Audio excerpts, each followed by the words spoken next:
Benjamin Guggenheim put on his evening clothes and walked out onto the deck of the sinking Titanic to die the way he believed a gentleman should, a 46-year-old son of one of America's great copper and silver fortunes. How does a Guggenheim, of all the names in the country, end up dying like that and leaving behind a fortune of only $2,639,597, a figure written down in the appraisal of his estate, almost every cent of it trapped inside one company that was already failing? At its height, this family controlled about 3/4 of the copper, the silver, and the lead on Earth. And the fortune stood somewhere between $250 and $300 million, which is something like 5 or 6 billion in the money of today. For a stretch of years around the First World War, a startling share of the metal moving through the country passed through their hands before anyone else could touch it. Within 2 generations, the mining empire was gone, sold and spent and scattered across too many heirs and too many institutions to stay a dynasty. What survives of all that metal money is a museum, a spiral of white concrete on Fifth Avenue that millions of people can name and almost none of them know was built on copper. You will never inherit a fortune the size of the one this family built. And the strange thing about the Guggenheims is that, in the end, neither did they. The account of his last hour reached the family 2 days later. By the report the New York Times printed on the 20th of April, 1912, the surviving steward Henry Etches found Benjamin and his valet on the boat deck about 45 minutes after the collision, dressed for dinner, wearing no life belts. He asked what the clothes were for. Benjamin answered, quote, "We've dressed up in our best and are prepared to go down like gentlemen," end quote. The story ran across the country that week under the headline that no woman had died because Ben Guggenheim was a coward. His body was never found. One detail in that scene explains everything that came after. Benjamin was the son who had already walked away. A few years before the Titanic, he had left the family firm to run a business of his own. And by the night he drowned, the mining empire that carried his name had moved on without him. That empire began far from any ocean, in a small Swiss village called Lengnau, with a peddler who reached America owning almost nothing. Meyer Guggenheim landed in Philadelphia in 1847 and started at the very bottom, carrying household goods on his back through the coal towns of Pennsylvania. He mixed and sold stove polish. He peddled lye and a cheap coffee substitute door to door. Then he built a comfortable fortune importing machine-made Swiss lace, and he sent 2 of his own sons back to Switzerland to run the factories that made it. He might have finished his life as a well-off lace merchant, and no one would ever have heard the name again. What changed everything was a bad debt. In 1881, a man who owed Meyer money could not pay in cash, and settled instead by signing over a half interest in 2 silver mines in Colorado. They were called the AY and the Mini, high in the silver district around Leadville, and when Meyer took them, they were flooded and all but worthless. He bet on them anyway, putting about $20,000 of his own into pumping the water out, and the gamble came in. Those 2 mines sat over one of the richest bodies of silver and lead in the whole Colorado boom, and the ore came up out of them year after year after year. What came out of that ground turned a lace importer into one of the wealthiest men in the United States, and it taught Meyer the lesson that would build the entire empire. The mines were only the start. The real fortune in metal was in the smelting, in the furnaces that cooked raw ore down into pure copper and silver and lead, and every miner in the country had to bring his rock to someone who owned one of those furnaces. So Meyer built his own. He raised a great smelter at Pueblo, Colorado, finished in 1889, and then more of them down in Mexico from 1895, until the family controlled the ore at the mine and the metal at the furnace both. The whole idea was ruthless and simple. Let every other miner in the West do the digging and the risking, and take a cut of everything that had to pass through the family's furnaces on its way to becoming money. And he did one more thing that would decide the shape of everything to come.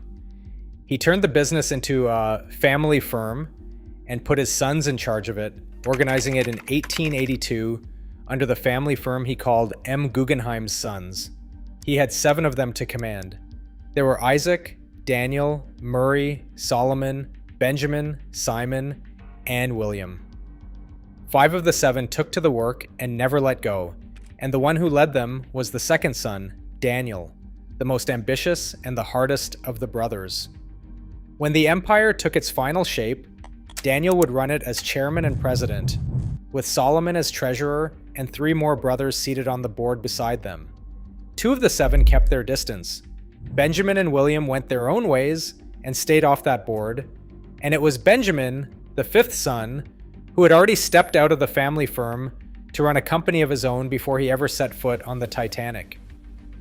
This is the point where the story turns in a direction that the biggest men in American metal never saw coming.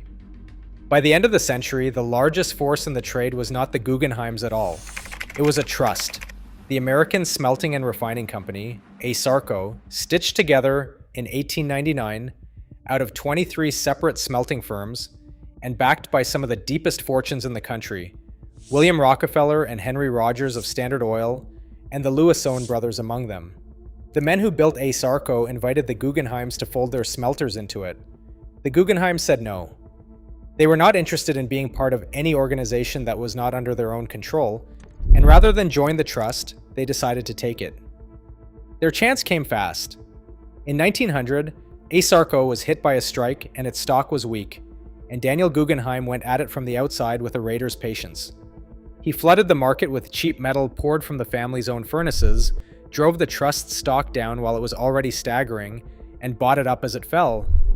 It was a hostile move made with the family's own product. The metal itself turned into a weapon against a company that owned nothing the Guggenheims could not undercut.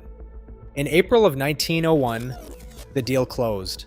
The Guggenheims handed their mining and smelting properties into ASARCO in exchange for $45,200,000 of its stock, a controlling interest in the company, and the board seats that came with it. A trust built by Standard Oil money to keep them out was now theirs. They had been asked to join something that could have swallowed them, and instead, they walked in as outsiders and walked out owning it. It is hard to put a scale on what that gave them.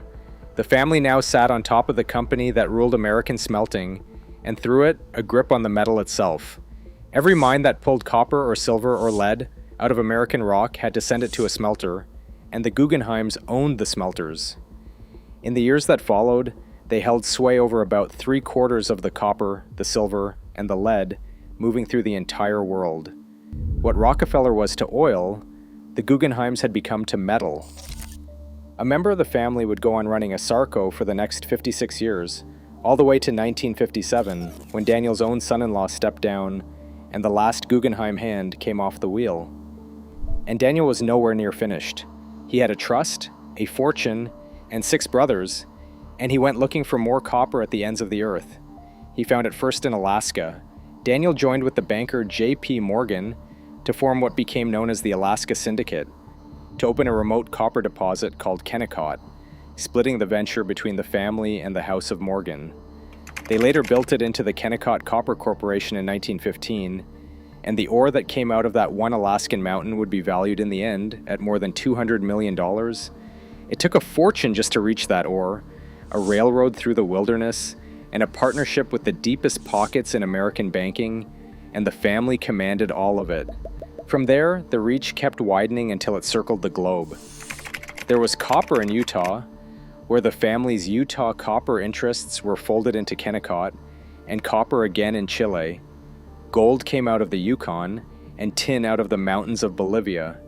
There were diamonds and rubber from the Belgian Congo, more diamonds from Angola, and in the deserts of northern Chile, nitrate. Lay a map of the world's mineral wealth across those years, and an astonishing amount of it runs back through one family in New York. The crown of all of it sat in the driest desert on Earth, the Atacama in northern Chile, at a place called Chuquicamata. The Guggenheims developed it through their Chile Copper Company and their Chile Exploration Company into the largest copper mine in the world, a pit torn open in ground where it almost never rains, and it began operating in 1915. There has never been a bigger one. By then, the family that had arrived one generation earlier with the Peddler's pack had mines on 4 continents, a monopoly at home, and even a seat in the government. One of the 7 brothers, Simon, had gone into politics and served a term as a United States Senator from Colorado. Another, Solomon, sat on a growing fortune he would soon aim in a direction none of them expected. Around 1918, the family wealth reached its peak, that figure of $250 to $300 million. This is the moment when it should have hardened into a dynasty that lasted 100 years. So consider the question that decides everything from here. If you had built the biggest mining empire the world had ever seen, what would you do to keep it in your family for the next 100 years?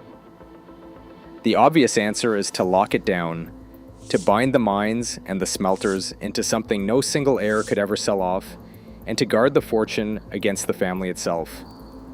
There was no lockbox, no unbreakable trust, no wall around the mines. The Guggenheims did close to the opposite. Within 5 years of that peak, they began taking the empire apart with their own hands, and the unwinding started with the crown jewel itself. In 1923, a rival copper company wrote the check that carried the greatest mine on earth out of the family's hands. Anaconda Copper bought the Chile Copper Company, and with it, Chuquicamata, for about $70 million. Some accounts put the figure closer to $77 million, and the family may have sold the stake down over time. But the shape of it is not in doubt. It was one of the largest cash-outs in Guggenheim history, and the family made it with open eyes. No creditor forced it. No rival took the mine by force. The Guggenheims looked at the largest copper mine in the world, sitting at the top of the market, and decided to trade it for a mountain of cash. On paper, it was the smartest deal the family ever made. The real question was what they would do with all of that money next, and the answer is where the whole fortune began to die. They poured it back into the ground in the same Chilean desert, chasing nitrate. Nitrate had built fortunes as fertilizer and as an ingredient in explosives, and the Guggenheims were convinced that a new low-cost process would let them corner it the way they had once cornered copper. If the copper sale had been the only chapter, the family might have stayed rich for generations on the proceeds alone. But the price of Chilean nitrate had been sliding through the late 1920s, and the Guggenheims walked straight into a falling market. The clock on the venture was running from the day they committed to it, and no one inside the family could hear it. To rescue the play, they folded their nitrate holdings into an enormous new company built in partnership with the government of Chile in 1931, called COSAC, and committed something like $80 million to that government over 4 years. That was a promise the size of a small country's budget, made to a foreign government, poured into a market that was already turning against them. The new process was supposed to mine the desert far cheaper than the old hands ever could, and it did. It also threw more than 4/5 of the nitrate workforce out of a job, and it still could not turn a profit fast enough to save the company. It was the largest single gamble the family ever made, and it came apart almost at once. Chile fell into political chaos, and the Great Depression crushed what was left of the nitrate market. COSAC was pulled apart and liquidated in January of 1933, not 2 full years after it was born. It ranks as the biggest documented business failure in the family's history. If letting the copper mine go had looked like a shrewd trade, the nitrate collapse turned the proceeds of that trade into dust. Now the deeper pattern of the whole story comes into view. The Guggenheim empire was not taken from the family by a crash or a con or a rival who outfought them for it. It was sold off and gambled away by the builders themselves, inside their own lifetimes, and there was no one underneath them made to carry it on. Meyer had built the whole thing on one idea, that 7 brothers pulling as one could hold what no single man ever could, and it worked for a single generation and no longer. The sons who had bound themselves into one firm produced children who scattered, and the 3rd and 4th generations of Guggenheims proved unwilling or unable to run a global mining empire. One by one, the pieces were sold or shut down. A fortune assembled by an army passed to heirs who could not, or would not, hold it together, and there would come a day when no one named Guggenheim held real power in mining at all. Nowhere is that fall clearer than in the estate of the son who died on the Titanic. When Benjamin Guggenheim's holdings were appraised in January of 1916 by a New York transfer tax official, the numbers told the story of a Guggenheim who had dropped out of the empire while it was still at its height. The document reads today like a ledger of a slow fall. Line after line of stock, and beside the biggest lines, a debt. His gross estate came to $3.5 million, but he owed close to $800,000 in debts, and once the executors' fees were paid as well, what remained was that net figure of $2,639,000. The bulk of it was one holding. 61,000 shares of his own company, the International Steam Pump Company, appraised at more than $1,700,000, and that company was in the middle of a reorganization even as the appraisers wrote it down. He had pledged close to $600,000 of the stock to banks to cover his loans, owing $300,000 to one and $150,000 to another. In plain terms, the man's entire remaining fortune sat inside a single shaky company he had borrowed against to the hilt, and the banks stood first in line to be paid. It was the estate of a Guggenheim who had bet everything on himself and had not yet won. And then there is the detail that cuts the deepest, sitting in the same appraisal. Some of Benjamin's holdings were marked worthless right there on the page, and among the worthless ones was his mining stock. 50,000 shares of a Colorado mining company, the Justice Mining Company, along with his stock in a Colorado smelting firm, all valued at nothing. The family had built the entire empire on Colorado silver and Colorado smelting, and here was one of Meyer's own sons holding shares in a Colorado mine and a Colorado smelter that were worth nothing at all. He had the family business written across his portfolio, and not $1 of the family fortune behind it. The son of one of the greatest smelting families in America died with mining stock that was worth nothing. That was the price of having walked away. Someone in the family had named the danger years before the appraisal ever confirmed it. In the raw days after the Titanic, Benjamin's brother Daniel gave a furious statement to the newspapers about the ship itself. "What do we want with gymnasiums and swimming pools?" he demanded of the great liners of the age.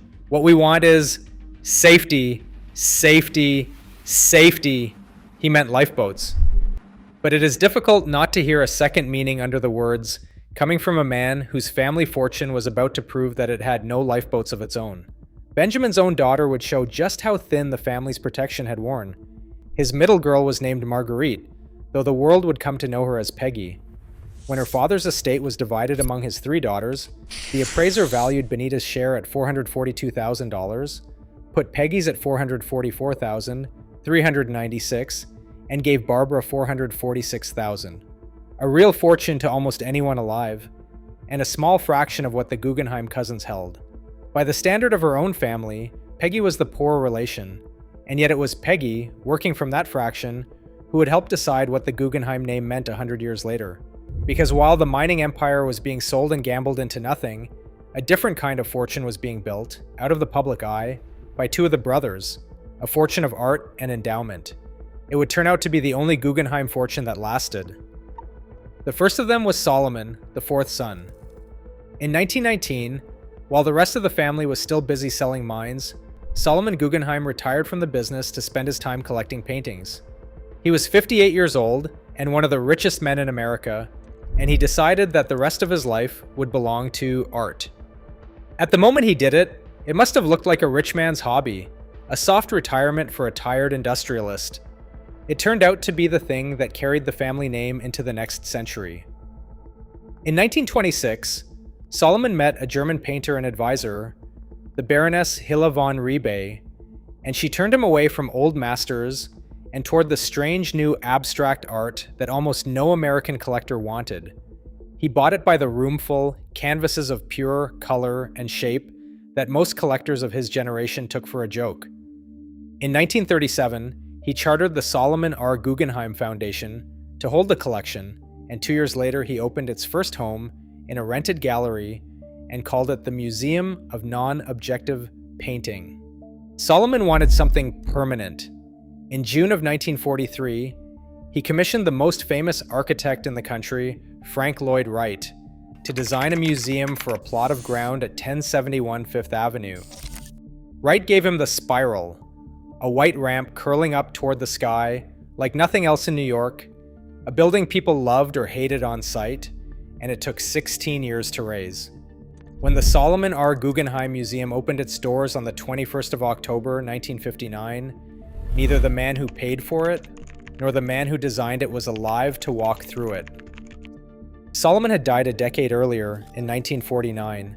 Frank Lloyd Wright had died that same spring, 6 months before the ribbon was cut. The most famous thing the family ever built outlived both of its makers before the doors even opened. Solomon was not the only brother turning metal into monument.